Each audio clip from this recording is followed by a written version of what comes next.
आज हम पढ़ेंगे हिंदी व्याकरण के अंतर्गत वर्ण विचार। इससे पहले हम भाषा और लिपि को पढ़ चुके हैं। आज हम ये जानेंगे कि वर्ण क्या होते हैं और वर्ण कितने प्रकार के होते हैं और वर्णों का प्रयोग हम कैसे कर सकते हैं। तो बच्चों, हिंदी व्याकरण में वर्ण विचार। सबसे पहले हम जानते हैं वर्ण की परिभाषा। बच्चों, वर्ण की परिभाषा या वर्ण किसे कहते हैं? बोलते समय हम जिन ध्वनियों का उच्चारण करते हैं, ध्वनि अर्थात आवाज़, वही ध्वनियाँ यानी वही आवाज़ वर्ण या अक्षर कहलाती हैं। वर्ण भाषा की सबसे छोटी इकाई है। इस प्रकार वर्ण उस ध्वनि को कहते हैं जिसके और टुकड़े नहीं किए जा सकते।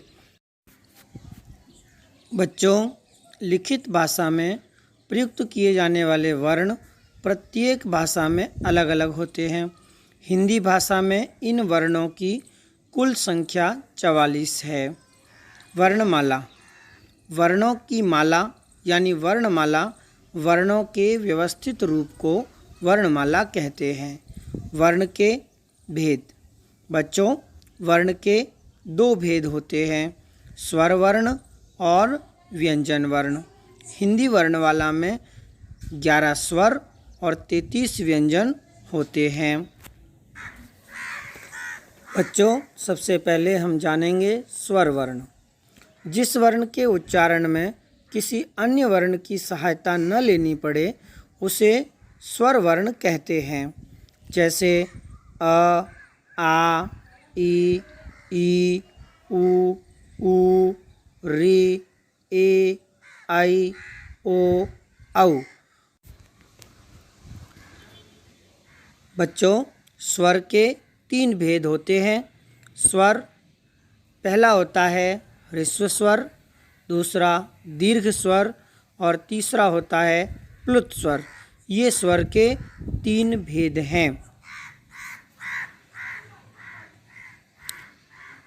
ह्रस्व स्वर, दीर्घ स्वर, प्लुत स्वर।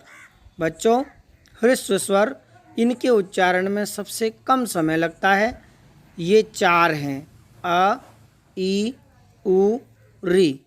दीर्घ स्वर, इनके उच्चारण में ह्रस्व स्वरों के उच्चारण से दुगना समय लगता है और ये 7 हैं, आ, ई, उ, ए, आई, ओ, औ। प्लुत स्वर, इनके उच्चारण में ह्रस्व और दीर्घ स्वरों के उच्चारण से तिगुना समय लगता है। जैसे ओम। प्लुत स्वर एक ही है।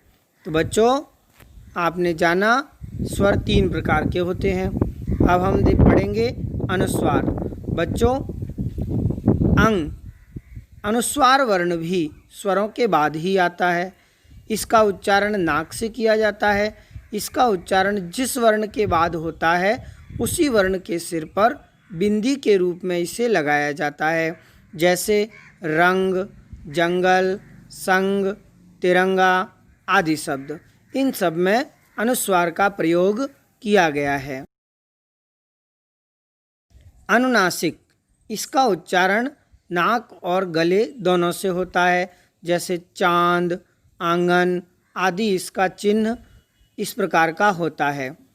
अयोगवाह, कुछ वर्ण ऐसे भी हैं जैसे हिंदी व्याकरण के अनुसार अंग एवं विसर्ग आह को अयोगवाह के रूप में जाना जाता है। व्यंजन। बच्चों, स्वर वर्णों के बारे में हमने जाना, अब हम जानेंगे व्यंजन वर्णों के बारे में। तो बच्चों, व्यंजन वर्ण के 3 भेद होते हैं। व्यंजन जिन वर्णों का उच्चारण स्वरों की सहायता से किया जाता है वे वर्ण व्यंजन कहलाते हैं। बच्चों, व्यंजन वर्ण निम्न हैं। आप देखेंगे क, ख, ग, घ, ङ। ये क वर्ग में आते हैं। च, छ, ज, झ, ञ। ये च वर्ग में आते हैं। ट, ठ, ड, ढ, अण, अण, अढ़। ये ट वर्ग में आते हैं। त, थ, द, ध, न। ये त वर्ग में आते हैं।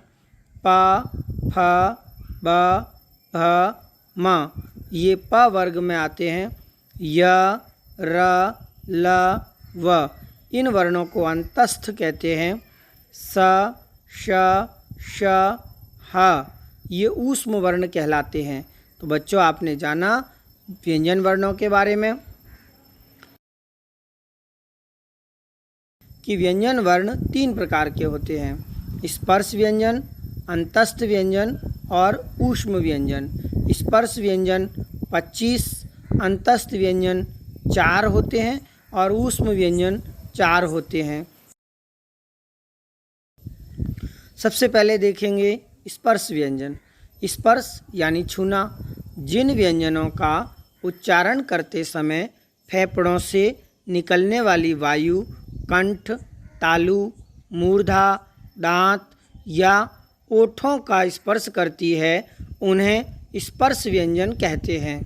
क से लेकर के म तक 25 वर्ण स्पर्श व्यंजन हैं। क वर्ग का उच्चारण स्थल कंठ है, त वर्ग का उच्चारण स्थल दांत है। अब हम जानेंगे अंतस्थ व्यंजन। अंत या मध्य, मध्य यानी बीच, तो बीच में स्थित, स्थ यानी स्थित इन व्यंजनों का उच्चारण स्वर तथा व्यंजन के मध्य का सा होता है। उच्चारण के समय जिह्वा मुख के किसी भाग को स्पर्श नहीं करती। ये 4 हैं: य, र, ल, व। ऊष्म व्यंजन। ऊष्म अर्थात गर्म। इन व्यंजनों के उच्चारण के समय वायु मुख से रगड़ खाकर ऊष्मा पैदा करती है, यानी उच्चारण के समय मुख से गर्म हवा निकलती है। और ये वर्ण 4 हैं: श, श, स, ह। स्वरों की मात्राएं। प्रत्येक स्वरों के लिए निर्धारित चिन्ह मात्राएं कहलाती हैं। अ स्वर के अतिरिक्त सभी स्वरों के मात्रा चिन्ह होते हैं। स्वरों के चिन्ह मात्रा के रूप में व्यंजन वर्ण से जुड़ते हैं और एक अक्षर का निर्माण होता है। अ की कोई मात्रा नहीं है। प्रयोग: क के साथ में जब अ को मिलाते हैं तो क एक पूर्ण अक्षर बनता है और शब्द बनते हैं कमल, कर। आ स्वर, इसकी मात्रा इस तरह होती है। क में आ का मिलान करते हैं तो का बनता है, काला, कपड़ा, ये शब्द होते हैं। ई की मात्रा इस प्रकार की होती है। क में जब ई की मात्रा मिलाते हैं तो अक्षर बनता है की और शब्द बनता है किताब। ई की मात्रा इस प्रकार की होती है और क में जब ई की मात्रा मिलाते हैं तो अक्षर बनता है की और इससे शब्द बनते हैं कील, कीट, ऊ की मात्रा इस प्रकार की होती है और क में जब ऊ की मात्रा मिलाते हैं तो अक्षर बनता है कु, जैसे कुदाल। ऊ की मात्रा इस प्रकार की होती है और क में जब ऊ की मात्रा मिलाते हैं तो अक्षर बनता है कू, जैसे कूप, कूल। री की मात्रा इस प्रकार की होती है। क में जब री स्वर मिलता है तो क्री, इस प्रकार से अक्षर बनता है और शब्द बनता है कृष्ण, कृपा। ए की मात्रा इस प्रकार की होती है। क में जब ए की मात्रा मिलाते हैं तो बनता है के, केला, केशव। आई की मात्रा इस प्रकार की होती है।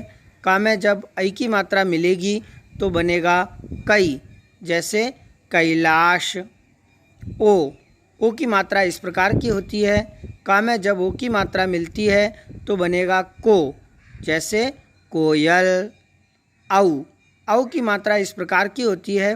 क में जब औ की मात्रा मिलाएंगे तो बनेगा कौ, जैसे कौआ। विसर्ग। इस ध्वनि का चिन्ह इस प्रकार है। इसका उच्चारण ह की भांति किया जाता है। विसर्ग का प्रयोग तत्सम शब्दों अर्थात संस्कृत से आए हुए शब्दों में ही किया जाता है, जैसे अतः, प्रातः, अंततः आदि। आगत ध्वनि आ यानी अर्धचंद्र। अंग्रेजी भाषा के शब्दों को लिखते समय इस ध्वनि का प्रयोग किया जाता है, जैसे डॉक्टर, कॉफ़ी, टॉफ़ी, बॉल आदि। संयुक्त वर्ण। बच्चों, वर्णों का मेल वर्ण संयोग कहलाता है। इन वर्णों के अलावा हिंदी भाषा में कुछ संयुक्त वर्णों का भी प्रयोग किया जाता है। ये वर्ण हैं क्ष, त्र, ज्ञ, स्र। क में जब श को मिलाया जाता है तो अक्षर बनता है क्ष, जिसके शब्द होते हैं भिक्षा, क्षमा। त में जब र को मिलाएंगे तो बनेगा त्र, जिसके शब्द बनते हैं त्रिशूल, त्रिभुज। श में जब र मिलाएंगे तो बनेगा स्र, श्रमिक, विश्राम। च में जब य मिलाएंगे तो शब्द बनेगा ज्ञ, संज्ञा, विज्ञान। तो बच्चों, आज हमने वर्णों के बारे में जाना और इस वीडियो को आप ध्यान से देखना, अच्छी तरह याद करना। अब हम मिलेंगे अगली वीडियो में। धन्यवाद बच्चों।